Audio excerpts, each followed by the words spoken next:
But I needed to get this out of you because they were Randy and Axis were talking about this. I thought that the sharding would help with the Ethereum gas fees for unstaking and staking. It seems like it might even make it worse. I don't know much about sharding, but a lot of people are saying that it's not worthwhile to stake on Ethereum anymore because the gas fees are going to be so high. And I disagree because I think they'll have to adjust. I think they'll have to adjust. They don't have to adjust right now. They're the only hot dog stand. They don't have to adjust. You pay their fees or you don't get to play. They don't have to. And once pulsechain is up, people will have an alternative. And then they will have to do something. But the sharding will not solve it. I don't. What I think will solve it is the competition, because I don't think they're interested right now. Right now, they have a monopoly, right?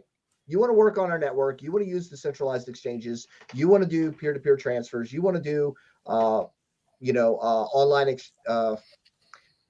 If you want to use their network, you're going to pay their toll. They're the only road to go on right now. Really, the only road that's solid that works, right? You've got other networks that are breaking down all the damn time, and they've got most of the utility, right? So they're not going to do that until there's an alternative that is equal or better. And then they have to address, because they're going to lose people to that. So if the network slows down the congestion, right, fees go down. So if they reduce the prices in order to be competitive, then fees go down. So really, Pulse needs to happen in order for the Ethereum fees to go down. That's just it. Or something else has to come up that is an equal or better compatible network, which I don't know of any that are doing what we're doing. So, all right, fair enough. Because the people thought Ethereum HEX would die, and then obviously with the whole deep liquidity pool thing that you had brought to light, it seems like regardless of how Ethereum's gas fees are, ETH HEX could be at parity. But now the question is, should you stake there? And it seems like you're saying it's likely that the fees are going to go down, and I would tend to agree with you. In years. I mean, yeah. So if you're going to stake for a month, why are you here?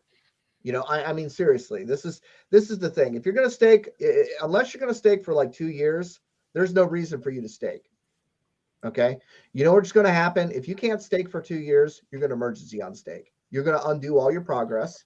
You're not going to earn anything. You're just going to redistribute it to stakers, and then you're going to feel sorry for yourself because you wrecked yourself. So if you can't stake for at least 2 years on Ethereum, no. If you don't have at least 10,000 HEX to stake for 2 years, you probably shouldn't even stake. Just hold on to it liquid. No one's making you stake, right? So you have to be honest with yourself about what your intent is. And the staking feature is completely optional, and it's totally by your choice. You could buy your HEX now, hold it liquid, and bridge it over and stake on the Pulse network. But the problem is, if you're holding it liquid and the price pumps really hard, you're probably just going to sell your HEX. And then you're never going to make it over there onto that chain anyway. Because you're going to be like, oh, tap out. We hit 10 cents. Tap out. I can't help it. I made a double.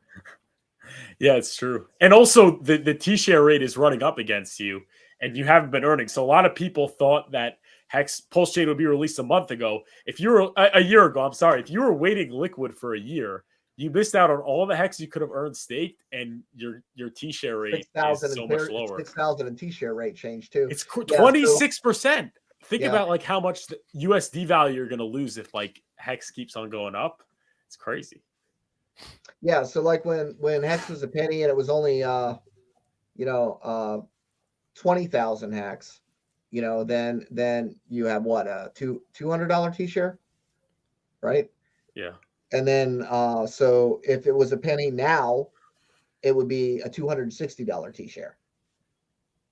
So even if you bought, there's a difference between buying now at a price that it was then, because the T-share rate has changed so much. So one T-share is now worth more than 1 ETH. It's been as high as 2 ETH. And when we hit $1, one T-share will be worth more than one Bitcoin. It's crazy. So T-shares are rare, and you need to watch that, because even when you think you're getting a better deal on your HEX, between paying higher gas fees, right, and paying a higher T-share rate, you might not be getting as much better of a deal as you think you are by sitting around on your butt and waiting. Because there is a halving basically in T-share rate every 2 years. So for people that are rolling their stakes every 2 years, every 2.5 years, the T-share rate just basically doubles. So in another 2.5 years, instead of 20,000 or 26,000, you're going to have 50,000 HEX for a T-share. And if it's $1, that's a $50,000 T-share. If it's 2 years from now, or 2.5 years from now, and HEX is $1, that's a $50,000 T-share that you buy today at $1,700. But in 2.5 years, it's a $50,000 T-share. Yeah. Wow. It's crazy. So, man.